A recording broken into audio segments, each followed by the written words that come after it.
Okay, welcome back to Mom and Mantelli in the kitchen. Today we're doing volume 2 out of Joanna Gaines' Magnolia Cookbook, and we are doing Dutch oven lasagna. Remember when I told you guys that you needed a Dutch oven? Today we need one. I went ahead and started I did a mixture of ground pork and ground beef, and it calls for 2 pounds of that. This makes 12 servings. I was gonna try to cut it in half, but it just was taking too much time to try to figure out all the measurements, and so I'm just going to make the full thing, and then, Rhonda, you're getting food again.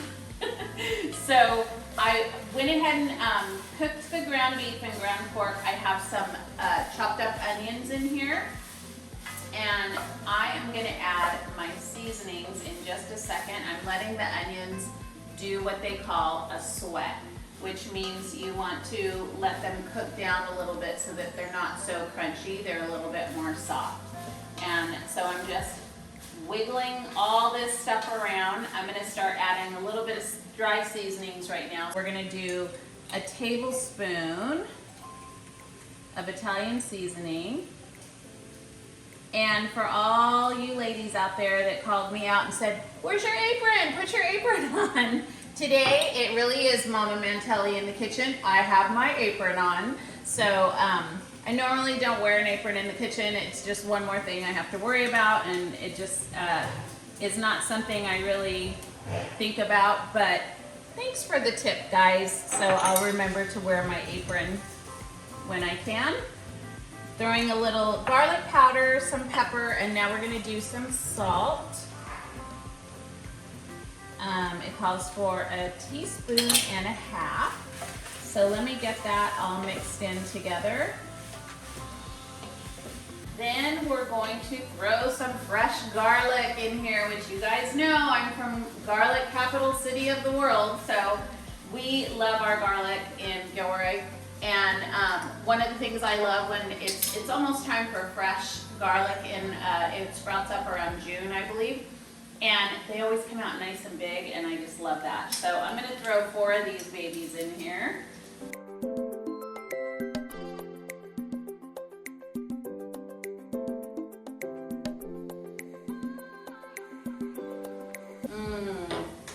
It smells so good. I love fresh garlic when it starts to hit that pan. Now we're gonna add 4 cans. I used these cans of diced and fire roasted tomatoes. They have a lot of flavor in them. And we're gonna do 4 cans of these, and this will be the makings of the bottom part of the lasagna, our base. And then you just want to kind of chop up those tomatoes a little bit and mix it all in with everything.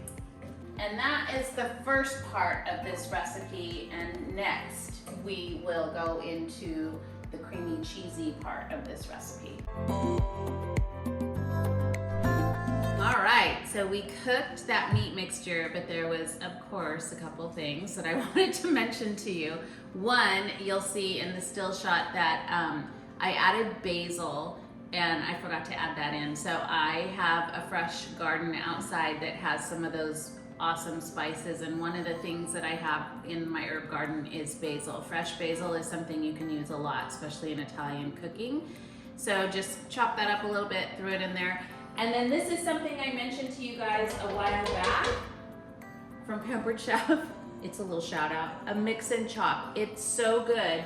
So what you have to do is chop up those tomatoes a little bit more, even though they're diced up already. You want to get it into a creamy consistency. And so the mix and chop works really good to just kind of make that more blended, so that when we do this lasagna, we don't have like big chunks of tomatoes, even though they were kind of tinier sized diced tomatoes. Also, a little shout out from my Portuguese side. I've got my Azores towel here today. So we're doing Italian cooking from a Portuguese Mama. Who knew? So today, okay, so we're going to mix the cheese part of this. And again, I had to alternate some things because I thought I had sliced shredded mozzarella. I do have fresh sliced mozzarella, which we're going to be adding to this too on the layers. But the shredded mozzarella that I had expired, so I have another package that I used, but it wasn't quite enough. So I'm going to improvise and throw a little bit of Parmesan with this second cup of sliced shredded mozzarella, not sliced, shredded. Then we're going to add some ricotta cheese, and you have to say it just like that, ricotta, because that's how you say it, and our cream cheese, which should be sitting out at room temperature. Mine has been out for a little while, probably could have had it out for a little bit longer, but we'll make it work. Whoops, and then 2 eggs.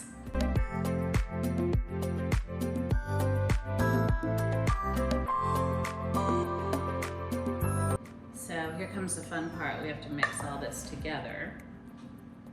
So probably the hardest part of this is you really do want to get your cream cheese softened, because I feel like that's the hardest part of this. Everything else kind of blends okay. But we're just gonna mix this all together, and then that's gonna be the second layer to this lasagna. And the cool thing about this one pan lasagna, it's called a Dutch oven lasagna, but it's really a one pan, is that it's all just kind of layered in the same pan and thrown in the oven. And so the same pan we cooked the meat in, we're just gonna take some of that mixture out because we have to do the layers, but the bottom base is already in there. So you don't have to transfer it to another lasagna pan, which I think is kind of cool. And I never thought of that. So I think this recipe from Joanna Games was kind of a game changer for me.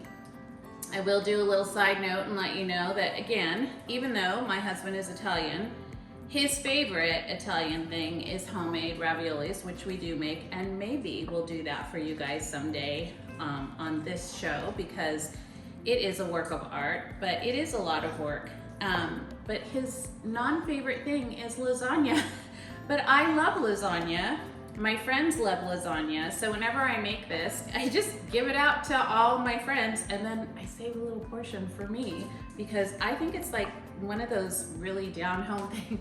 The camera crew is really happy because she gets to take some home tonight to her and her boyfriend, so that's always a plus for them.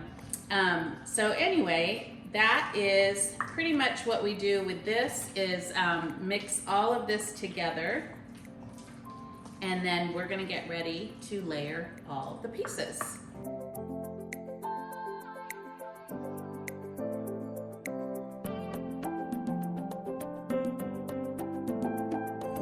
We're ready to layer. So I took out most of that meat mixture and put it in a separate bowl, but I watched this on Joanna Gaines's cooking show, and so I kind of know how she layered everything. So we left a little bit of the meat mixture on the bottom here, and she just took regular lasagna noodles. So she had the traditional ones. I found these at Trader Joe, and they're actually oven ready, so these are perfect to go in the oven. I feel like they're gonna cook better.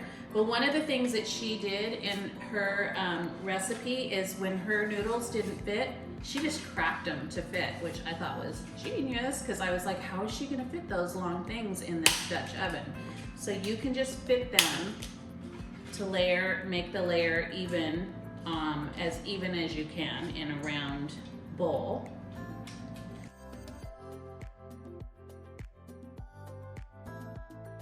As soon as you layer that first layer of noodles, you're going to take your cream cheese ricotta mixture and just not very smoothly, because it just wiggles all over the place. So as smooth as you can, just get this as much as you can around the pan. It doesn't have to be perfect, but it's going to taste delicious. Okay, so got that. And then now you take your sliced fresh mozzarella. And again, this is a log that I got from Trader Joe's, and they already come sliced. So it's a fresh mozzarella log, and you can just take a knife and just kind of slowly like separate the slices, and they come out perfectly. So this is amazing for this recipe because you don't have to try to slice a fresh mozzarella log, which if you've ever tried to do that, it's a big mess. So that saves you time in the kitchen, and it's beautiful and fresh mozzarella, which I think it makes this recipe even more delicious. So one more layer.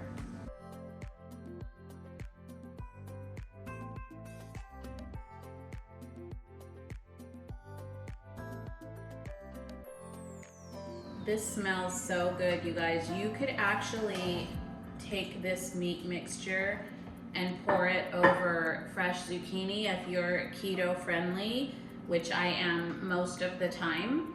I would take this and just pour it over some cooked zucchini, either like baked in the oven, and just spread that over there, and then sprinkle a little bit more mozzarella over the top. And you could have a whole meal of that, and then maybe like a little side salad. So get creative with, especially if you're making more stuff than you need. Like say you did half this recipe and you're like, what am I gonna do with the rest of this hamburger meat mixture? Be creative that way. Think of something that's really healthy for you that you can just take and make a whole new recipe out of. And also that saves you moms time in the kitchen, because you could do this one night and then a few nights later take that same meat and do a whole new recipe with it. And that way you don't have to recreate a whole new recipe by scratch. All right, I'm gonna need some more mozzarella slices, but let me get the rest of my other cheese mixture in here.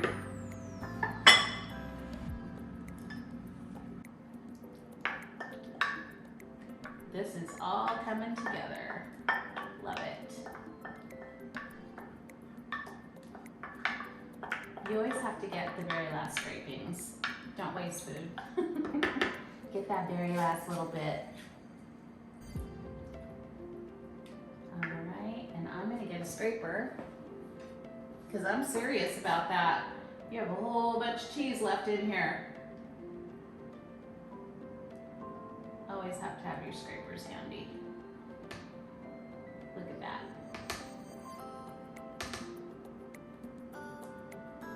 All right, and then let's take, I happen to have some extra mozzarella, so I'll show you here. This is what it looks like, only in a longer log, but if you see, it's already sliced, so you can literally just pull it apart.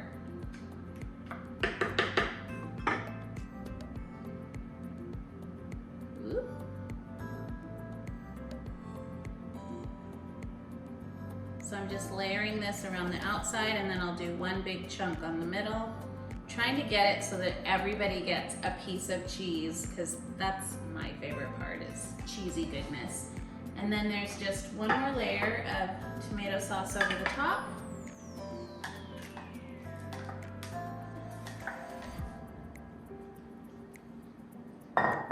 And then if you want, you could sprinkle a little bit of parmesan over this area too, but this is ready to go in the oven, and it is going to cook for an hour and 30 minutes. So when this is all done, we're gonna have dinner ready to go.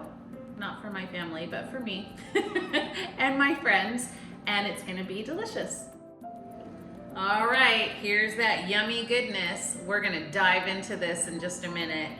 And I just wanted to thank you guys so much for being a part of this recipe today. And if you love this recipe, I want to hear from you. So make sure that you leave a comment for me and let me know what other kind of recipes you guys would love to see. Do you want to see more desserts? Do you want to see main meals? How about an appetizer? So give me some feedback. I would love to hear from you. And if you get a chance, we're also on YouTube. So make sure you subscribe, and you can watch me at any time. So I hope you guys enjoyed this episode, and we'll see you real soon. And Joanna Gaines, thank you so much for another wonderful recipe from your Magnolia Cookbook. Bye.